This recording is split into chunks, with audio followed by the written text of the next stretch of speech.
Okay, so I think you're going to see a question on stop loss or stop buy orders. So I think we've got to know it.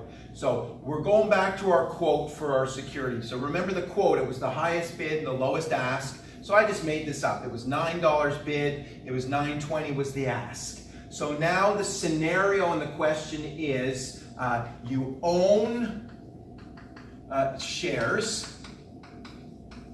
Okay, so you own shares, which means you're long. Okay, remember that long position. And now, let's just put this in here. Let's say we purchase these shares, P0, we purchase these shares at $6. Okay, so we purchased them at 6. Now the market's gone up 9 to 9.20. There's a paper profit there of about $3 or so. Okay, so now this is the scenario. The key points are we're long the shares. That's the key point to keep your eye on. The next key point to keep your eye on is that there's some news coming out.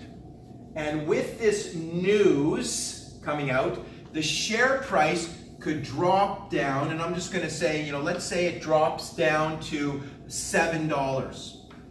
And if it gets to $7, all confidence is lost, and the shares are going to continue down to, let's say, $3. And I just made it up. If anybody knows this for real, you let me know. We'll make a lot of money. Okay? If the shares don't trade down to $7, then what's going to happen is they're going to possibly turn around and go back up to 15. Okay, so we're not sure what's going to happen here.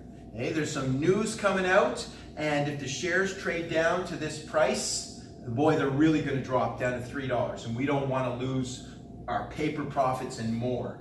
But if it doesn't trade down here, we think it's going to turn back up, and yeah, we want to participate in that upside, the growth.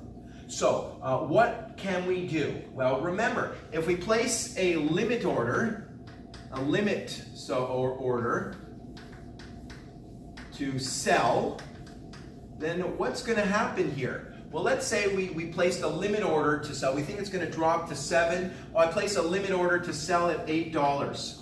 Well, this is ridiculous because you get filled right away. Somebody's willing to pay $9. So you're filled right away, and you don't get a chance to participate in that upside. So that's the wrong answer. Okay? What if you said, put a limit order in at $10? So now it's going to sit there, this limit order, it's not going to be filled. What if the share price drops down and then it continues dropping? You've got no protection here. So the limit order is not appropriate. What is appropriate is to give the trader the instructions, or on our exam, is to use the stop loss order. So we will use a stop loss order, and we will put in a limit price of $7. So what this tells the trader is, if the shares trade down to $7, then this becomes an immediate market order to sell. And that's it, I want out.